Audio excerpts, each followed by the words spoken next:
இந்த லைஃப்பில் எல்லாருக்குமே, எல்லா ஜீவராசிகளுக்குமே தேவையான ஒரு விஷயம் லவ். அந்த love daily I love you சொல்கிறது மட்டும் லவ் இல்லை. சம்டைம்ஸ் ஐ அண்டர்ஸ்டாண்ட் யூன்னு ஃபீல் பண்ண வைக்கிறது தான் லவ்.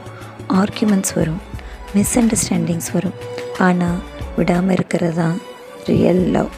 உன்கிட்ட பேசாமல் இருந்தாலும் உன்னை விட முடியலன்னு தோன்ற அந்த மூமெண்ட், அதுதான் காதல்.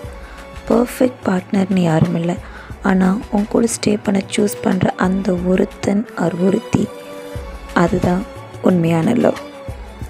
லவ்னா ஈஸி இல்லை தான், ஆனால் ரைட் பர்சன் கிட்ட அது ரொம்ப பீஸ்ஃபுல். காதல்னா ஹோல்ட் பண்ணுறதில்ல, லெட் கோ பண்ணுறதுக்கு கொஞ்சம் பயமாக இருக்கும், அவ்வளோதான். உன்னை மாற்றாமல் உன்னை புரிஞ்சுக்கிற ஒருத்தன் ஆர் அந்த ஒருத்தி, அவங்க தான், அந்த பர்சன் தான் உனக்கு கரெக்டான பர்சன், உனக்கு செட் ஆனவங்க. ரியல் லவ்வில் நாய்ஸ் இருக்காது, அது ஒரு காமான ஃபீலிங்காக இருக்கும். So have a love with the right person and feel that love and com.